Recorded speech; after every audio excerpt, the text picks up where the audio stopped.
नमस्कार, आप देख रहे हैं लोकतंत्र राउंडअप और मैं हूं आपके साथ अर्चना मिश्रा।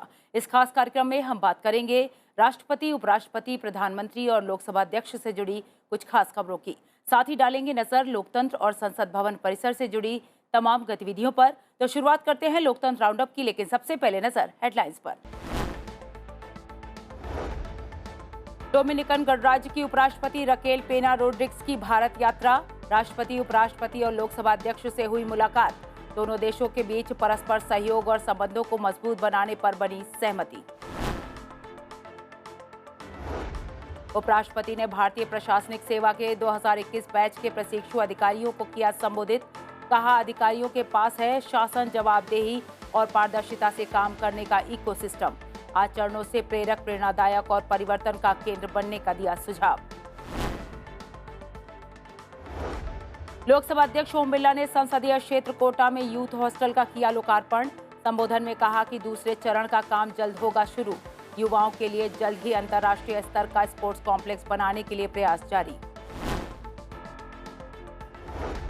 पूर्व लोकसभा अध्यक्ष जीएमसी बालयोगी की जयंती पर संविधान सदन के केंद्रीय कक्ष में पुष्पांजलि। राज्यसभा उपसभापति हरिवंश, संसद सदस्यों और सचिवालय के अधिकारियों ने चित्र पर पुष्प अर्पित कर नमन किया। संविधान सदन के केंद्रीय कक्ष में राष्ट्रपिता महात्मा गांधी और पूर्व प्रधानमंत्री लाल बहादुर शास्त्री की जयंती पर पुष्पांजलि अर्पित। राजघाट पर राष्ट्रपति, उपराष्ट्रपति, प्रधानमंत्री और लोकसभा अध्यक्ष समेत कई नेताओं ने श्रद्धासुमन अर्पित किए। प्रार्थना सभा का भी आयोजन हुआ। और अब बढ़ते हैं आगे। डोमिनिकन गणराज्य की उपराष्ट्रपति रकेल पेना रोड्रिग्स ने भारत दौरे पर राष्ट्रपति, उपराष्ट्रपति, लोकसभा अध्यक्ष और विदेश मंत्री से मुलाकात की। राष्ट्रपति भवन में मुलाकात के दौरान राष्ट्रपति द्रौपदी मुर्मू ने कहा कि सही समय पर यह यात्रा हुई है जब भारत और डोमिनिकन गणराज्य अपने राजनयिक संबंधों की 25वीं वर्षगांठ मना रहे हैं। महामहिम रकेल पेना रोड्रिग्स ने उपराष्ट्रपति जगदीप धनखड़ से मुलाकात की। वहीं लोकसभा अध्यक्ष ओम बिरला ने देश के नए संसद भवन में स्वागत करते हुए भारत के नए लोकतंत्र के मंदिर के बारे में जानकारी दी।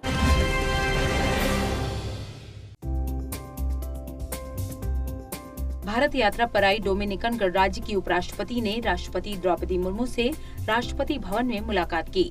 बातचीत के दौरान भारत और डोमिनिकन के बीच आदान प्रदान और संपर्क से आपसी संबंधों को और मजबूत बनाने पर चर्चा की गई। डोमिनिकन गणराज्य की उपराष्ट्रपति ने उपराष्ट्रपति जगदीप धनखड़ से मुलाकात की। इस दौरान दोनों नेताओं के बीच व्यापार, फार्मास्यूटिकल, आईसीटी, कृषि, खाद्य प्रसंस्करण, अंतरिक्ष, उच्च शिक्षा, क्षमता निर्माण, आयुर्वेद और योग समेत विभिन्न क्षेत्रों में सहयोग बढ़ाने पर चर्चा की गई। बैठक के दौरान महासागर विज्ञान और चिकित्सा उत्पाद विनियमन में 2 सहयोग समझौता ज्ञापनों पर हस्ताक्षर किए गए।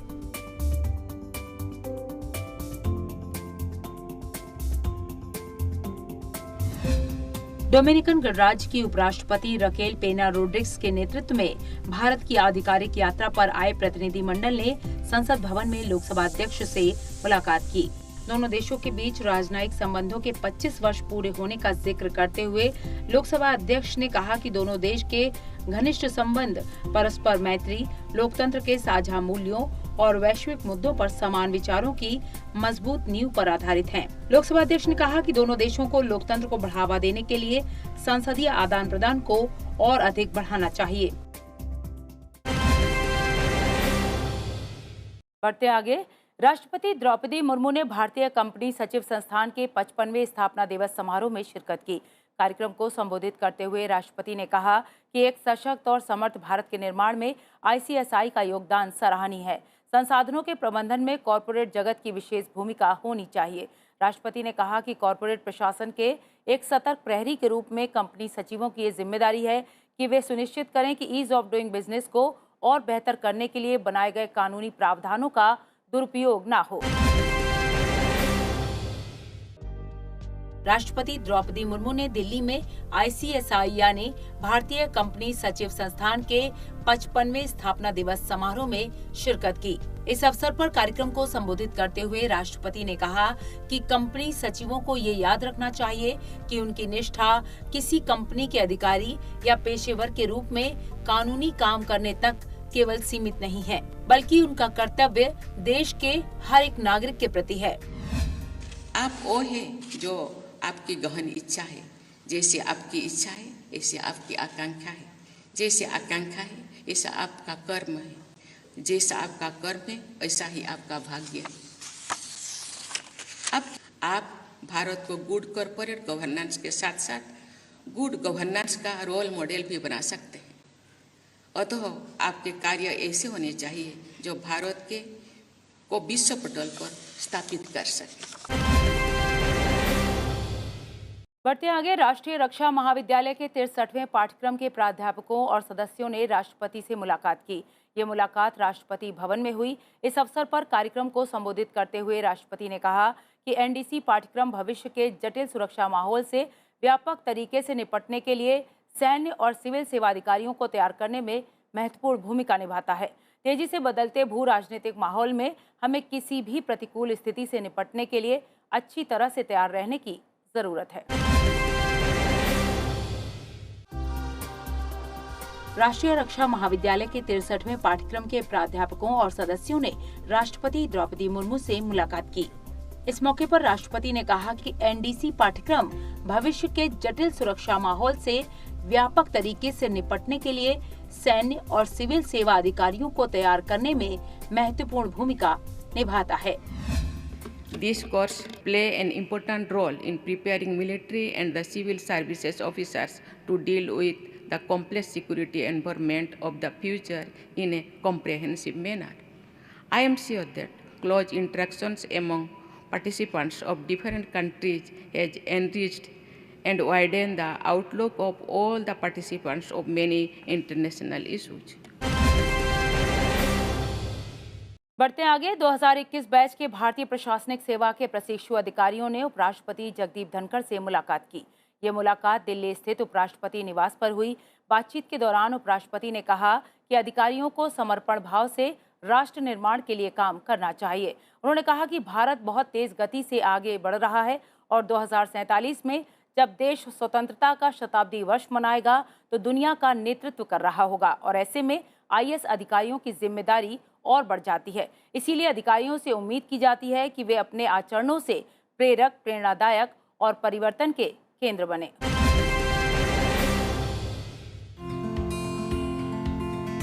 भारतीय प्रशासनिक सेवा के 2021 बैच के प्रशिक्षु अधिकारियों ने उपराष्ट्रपति निवास में उपराष्ट्रपति जगदीप धनखड़ से मुलाकात की। प्रशिक्षु अधिकारियों को संबोधित करते हुए उपराष्ट्रपति ने युवा सिविल सेवकों से अपनी भूमिकाओं में विनम्रता, सद्गुण और खुलेपन से अपने आचरण का अनुकरण करने का आह्वान किया। You are chosen by destiny to serve our motherland Bharat for larger global welfare.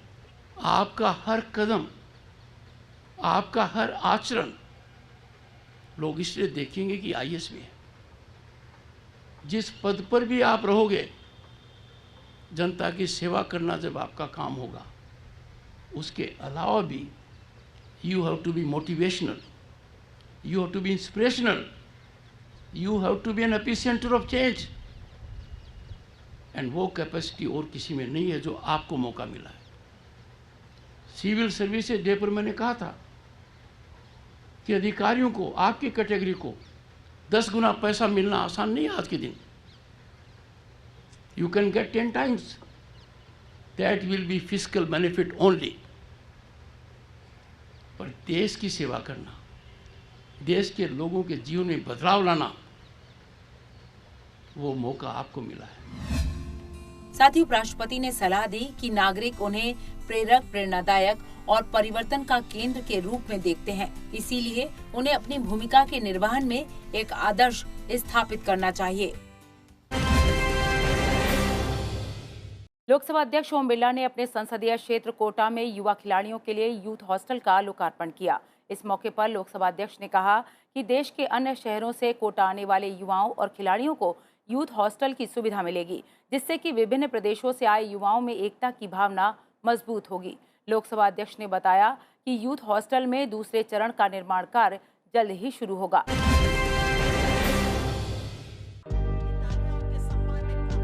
Lok Sabha अध्यक्ष ओम बिरला ने अपने संसदीय क्षेत्र कोटा में यूथ हॉस्टल का लोकार्पण किया। 2,71,00,000 की लागत से बने यूथ हॉस्टल को युवाओं को समर्पित करते हुए लोकसभा अध्यक्ष ने कहा कि युवाओं का करीब 2 दशक पुराना सपना अब पूरा हो रहा है, लेकिन युवाओं को अभी भी स्पोर्ट्स कॉम्प्लेक्स का इंतजार है।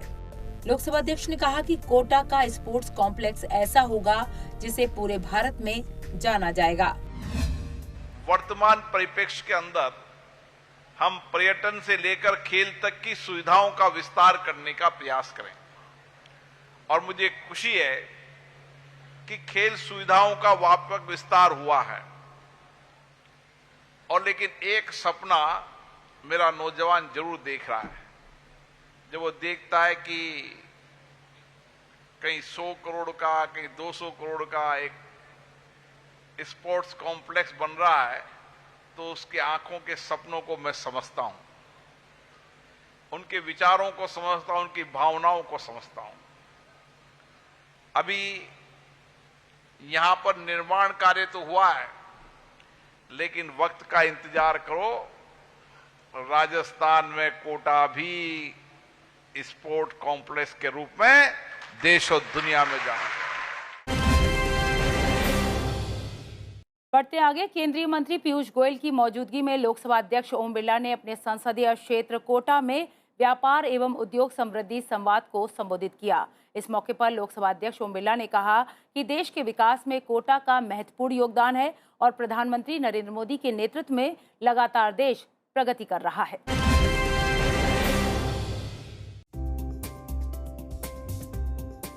लोकसभा अध्यक्ष ओम बिरला ने संसदीय क्षेत्र कोटा में केंद्रीय वाणिज्य एवं उद्योग मंत्री पीयूष गोयल की मौजूदगी में व्यापार एवं उद्योग समृद्धि संवाद को संबोधित किया। कार्यक्रम को संबोधित करते हुए लोकसभा अध्यक्ष ने केंद्रीय मंत्री पीयूष गोयल के व्यक्तित्व की सराहना करते हुए कहा कि पीयूष गोयल व्यापार समाज की समस्याओं को समझते भी हैं और उनका उचित समाधान भी करते हैं। पीयूष गोयल जी वो राजनेता है जो व्यापारियों की, उद्योगपतियों की, छोटे व्यापारियों की समस्याओं को तो समझते ही हैं, लेकिन उसका समाधान भी त्वरित गति से करते हैं।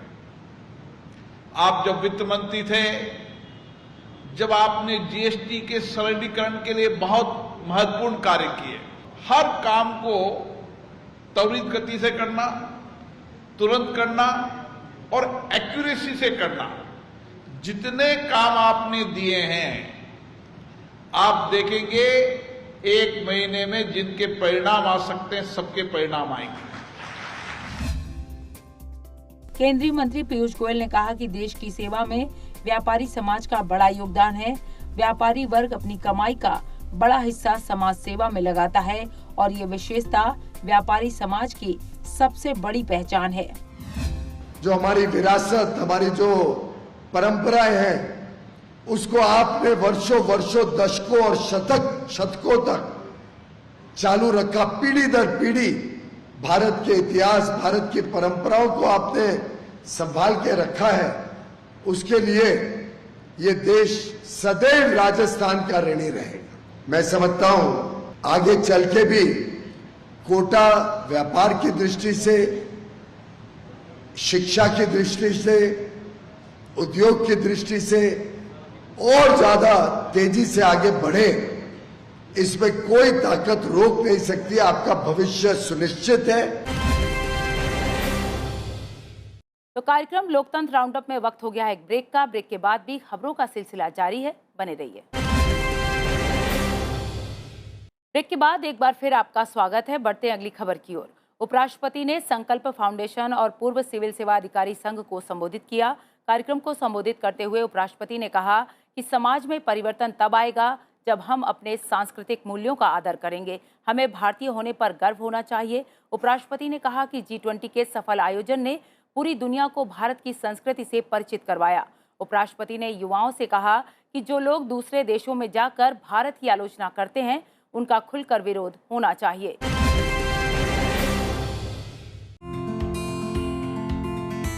उपराष्ट्रपति जगदीप धनखड़ ने दिल्ली में संकल्प फाउंडेशन और पूर्व सिविल सेवा अधिकारी संघ को संबोधित किया।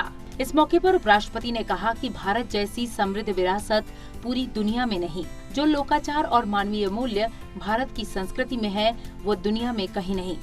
उपराष्ट्रपति ने कहा कि कोविड महामारी के दौरान तमाम चुनौतियों के बावजूद भी भारत ने दुनिया के कई देशों को वैक्सीन उपलब्ध करवाकर मदद की और यही है भारतीय संस्कृति का लोकाचार, भारतीय संस्कृति की पहचान और सही मायने में वसुधैव कुटुंबकम। दुनिया जब कोविड की चुनौती को फेस कर रही थी और 130-140 करोड़ वाला देश भी परेशान था, उस समय भी भारत ने 100 से ज्यादा देशों की मदद की, उनको कोविड वैक्सीन दिए। ये हमारी संस्कृति है। We set an example by practice hand holding. और देश में भी अमीर और गरीब सबने जरूरतमंद की हैंड होल्डिंग की।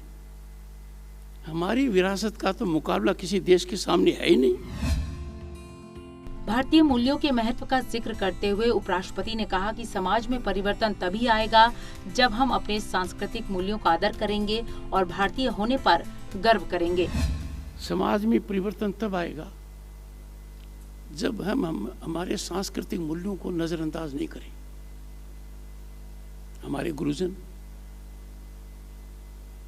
हमारे माता पिता, हमारे वरिष्ठ गुणीजन, उनका आदर करना हमारा दायित्व नहीं है, दायित्व से काफी बढ़कर है। इसके अलावा दूसरा कोई विकल्प नहीं है।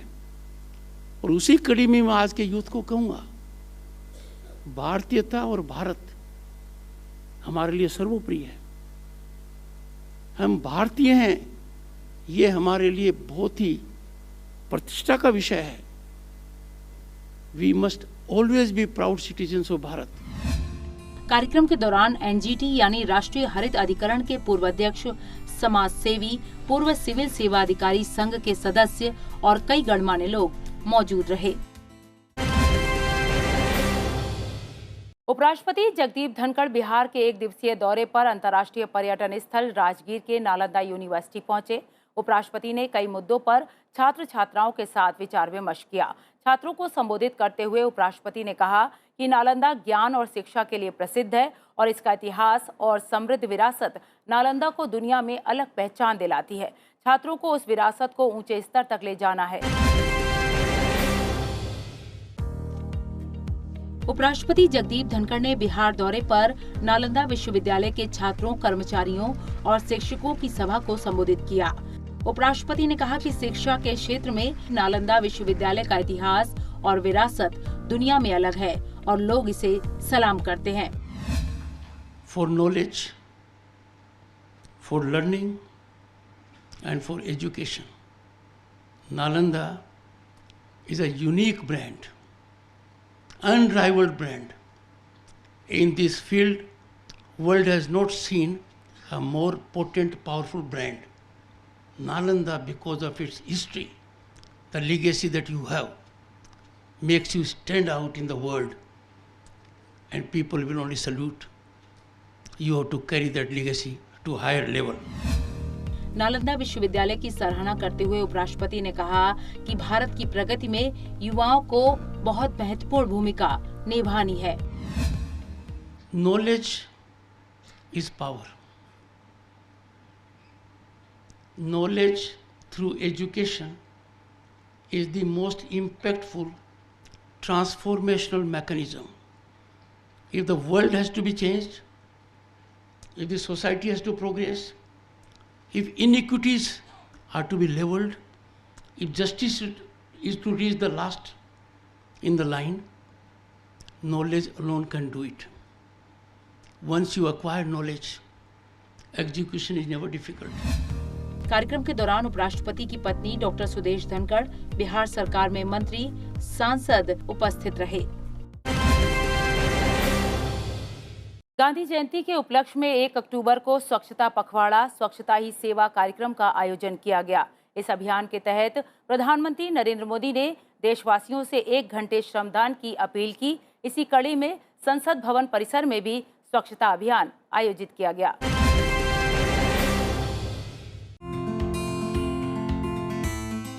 एक अक्टूबर को स्वच्छता पखवाड़ा स्वच्छता ही सेवा 2023 के अंतर्गत लोकसभा अध्यक्ष ओम बिरला ने अपने संसदीय क्षेत्र कोटा में आयोजित स्वच्छता अभियान में हिस्सा लिया। इस अवसर पर लोकसभा अध्यक्ष ओम बिरला ने कहा कि स्वच्छता से स्वास्थ्य और समृद्धि आती है। स्वच्छता में भगवान का वास होता है और राष्ट्रपिता महात्मा गांधी ने भी स्वच्छता को मानवता की सर्वोत्तम सेवा बताया था। इस मौके पर संसद भवन परिसर में भी सफाई अभियान चलाया गया। लोकसभा महासचिव उत्पल कुमार सिंह ने इस अभियान का नेतृत्व किया। इस कार्यक्रम में लोकसभा सचिवालय के वरिष्ठ अधिकारियों और कर्मचारियों ने भी बढ़ चढ़कर हिस्सा लिया। बढ़ते हैं अगली खबर की ओर। कृतज्ञ राष्ट्र ने राष्ट्रपिता महात्मा गांधी और पूर्व प्रधानमंत्री लाल बहादुर शास्त्री की जयंती पर उन्हें याद किया। राष्ट्रपति द्रौपदी मुर्मू, उपराष्ट्रपति जगदीप धनखड़, प्रधानमंत्री नरेंद्र मोदी और लोकसभा अध्यक्ष समेत कई नेताओं ने राजघाट पर महात्मा गांधी की समाधि पर पुष्पांजलि अर्पित की। साथ ही विजय घाट जाकर श्रद्धेय शास्त्री जी को श्रद्धांजलि अर्पित की गई। इस दौरान राजघाट स्थित बापू की समाधि पर सर्वधर्म प्रार्थना सभा का आयोजन भी किया गया। इस अवसर पर लोकसभा अध्यक्ष ओम बिरला, केंद्रीय मंत्रियों और सांसदों ने संविधान सदन के केंद्रीय कक्ष में महात्मा गांधी और लाल बहादुर शास्त्री के चित्र पर श्रद्धा सुमन अर्पित किए।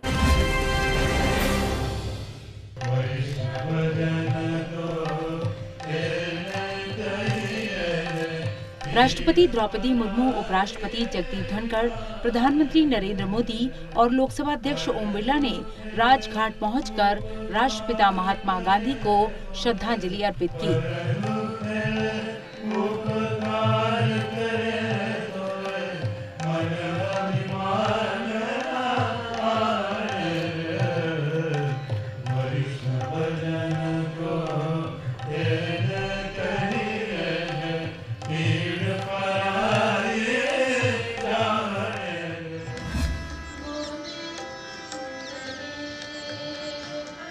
इसके साथ ही सभी नेताओं ने विजय घाट पहुंचकर पूर्व प्रधानमंत्री लाल बहादुर शास्त्री की जयंती पर उनकी समाधि पर श्रद्धांजलि अर्पित की।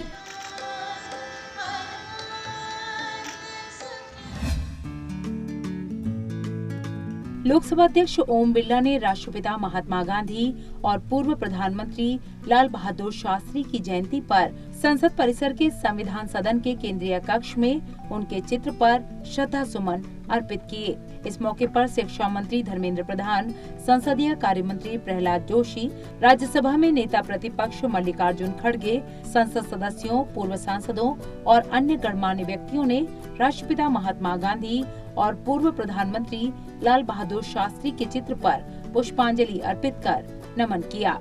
इस दौरान लोकसभा के महासचिव उत्पल कुमार सिंह और राज्यसभा के महासचिव पीसी मोदी ने भी महात्मा गांधी और लाल बहादुर शास्त्री को श्रद्धा सुमन अर्पित किए। इस मौके पर लोकसभा सचिवालय की प्रशिक्षण संस्था प्राइड ने शिक्षा मंत्रालय और युवा मामले और खेल मंत्रालय के समन्वय से अपने नेता को जाने, हमारे राष्ट्रीय नेताओं को श्रद्धांजलि देने में हमारे देश के युवाओं की भागीदारी विषय पर कार्यक्रम का आयोजन किया। इस कार्यक्रम में देश भर के स्कूलों और कॉलेजों से चुने गए युवा प्रतिभागियों ने हिस्सा लिया। इस अवसर पर लोकसभा अध्यक्ष ने कहा कि दोनों नेता सादगी और विनम्रता के प्रतीक थे और उन्होंने दुनिया को शांति और अहिंसा का संदेश दिया।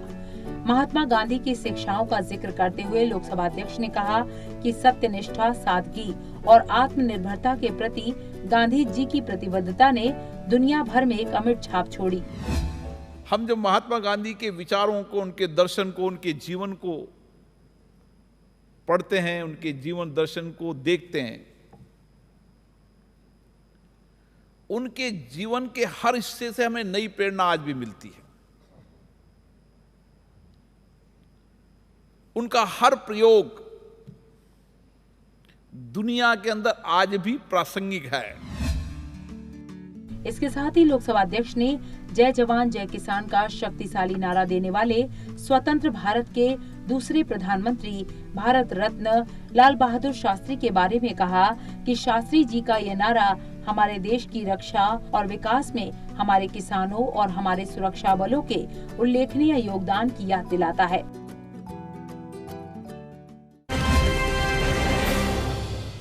बढ़ते हैं आगे।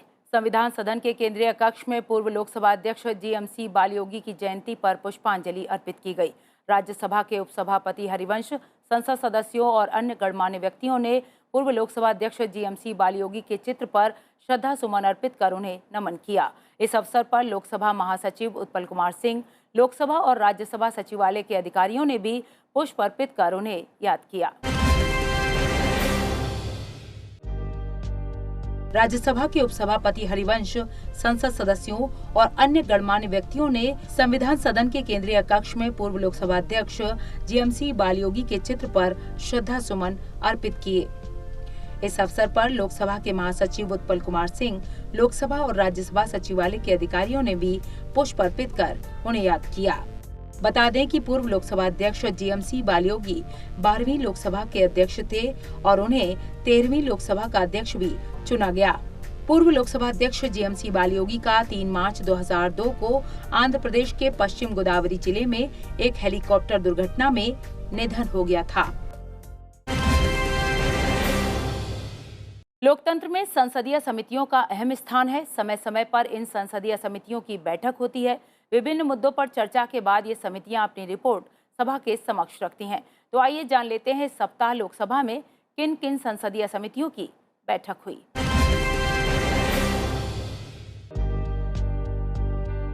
लोकसभा में संसदीय समितियों की बैठकों पर नजर डालें तो 4 अक्टूबर 2023 को सामाजिक न्याय और अधिकारिता संबंधी समिति की बैठक हुई। 4 अक्टूबर को ही पेट्रोलियम और प्राकृतिक गैस संबंधी स्थायी समिति की बैठक संपन्न हुई। 5 अक्टूबर 2023 को जल संसाधन संबंधी समिति की बैठक हुई। 5 अक्टूबर को ही श्रम, कपड़ा और कौशल विकास संबंधी समिति की बैठक हुई। 5 अक्टूबर 2023 को ही अन्य पिछड़ा वर्ग कल्याण संबंधी समिति की बैठक संपन्न हुई। तो कार्यक्रम लोकतंत्र राउंडअप में इतना ही, लेकिन जाने से पहले एक जरूरी बात, आप इस कार्यक्रम को संसद टीवी के यूट्यूब चैनल पर भी देख सकते हैं। हमें आपके फीडबैक का इंतजार रहेगा। अगले हफ्ते फिर मिलेंगे लोकतंत्र और संसद से जुड़ी अहम खबरों के साथ। तब तक के लिए मुझे दीजिए इजाजत। नमस्कार।